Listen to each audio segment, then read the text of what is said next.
Hey everyone, welcome back. So today we are building a simple console game, Guess the Number, using what you have already learned, variables, input, loops, and functions. So if you are a beginner, let's get started. First, we'll import random. This allows us to generate a random number. Now let's create a function and I'll name this as Guess the Number.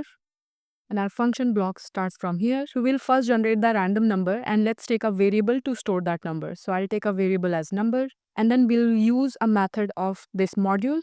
So random.randint and then we have to give the range. So I'll give from 1 to 100. So this is going to generate a random number between 1 to 100. Let's take another variable as guess in order to store the number that the user is going to guess. So I'll name it as guess and we will give it an initial value of 0. And let's also declare another variable to store the number of attempts that the user make in order to guess the correct number. Before we move on, let's just test it out. Let's see if the random number is getting generated or not. So I'll just print this number once. I'll save this and then I'll call this function.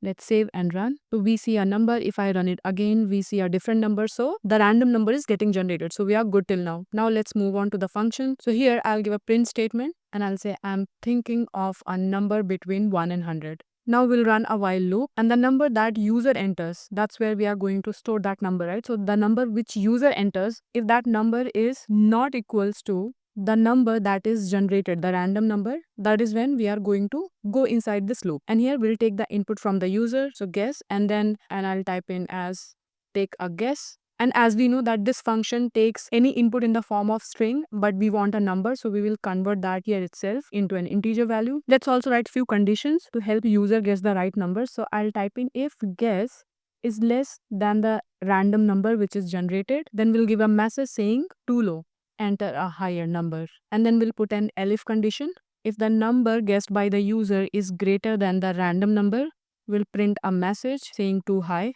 enter a lower number. And if none of these conditions are satisfied, that means user has guessed the correct number. So that is why in else block, we'll print. So let's take an f string and we'll print correct. You guessed it in and then number of attempts and tries. Now let's just save this. And here with every attempt that user makes, we will increase the attempts by 1. So I'll write in something like this, attempts. We'll keep on adding 1 with every attempt. Now let's go ahead and run this. So we got the first line. I'm thinking of a number between 1 and 100. This line. Now let's go ahead and take a guess. So I'll enter, let's say 45. It says too low, enter a higher number. So let's enter maybe 60. Still says too low, so let's enter 70. It says too high, so maybe 65. Says too high, so let's say 63. Too high, then 62. And this is correct. And we did it in 6 tries. Let's do one more thing here. Let's give one play again option as well. So let's go ahead and create another function. And let me keep everything together. So I'll go ahead and create another function. And let's call it main function. Here, let's declare a variable and give it a default value as yes, and we'll run another loop. So while play again is equals to yes, we'll keep on calling this function guess the number, and we also have to take the input from the user for play again, whether it's a yes or no. So let's take the input here. So we'll take the input and we'll ask, do you want to play again?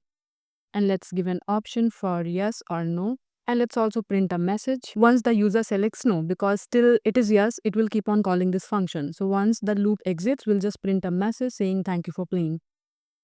So now we can call this function directly because this function is anyway calling guess the number function. So I'll just go ahead and call this function. Let's save and run this. So let's take a guess. I'll type in 50. It says too low. Let's give 60. Now 70. It is still low. I'll give 80. Let's give 90. Let's give 95 or maybe 97. Too high, then it is 96 for sure, and it's correct. And now you can see it is asking, do you want to play again? So if I type in yes, the game will restart. So that's all I had for this session. There are other things that you can try. For example, you can try changing the range. You can change the range directly from here, and also you can put other validations, as in what if user enters a number which is not between 1 and 100, then you can put such validations here as well. So give that a try. Thank you for watching, and I'll see you in the next one.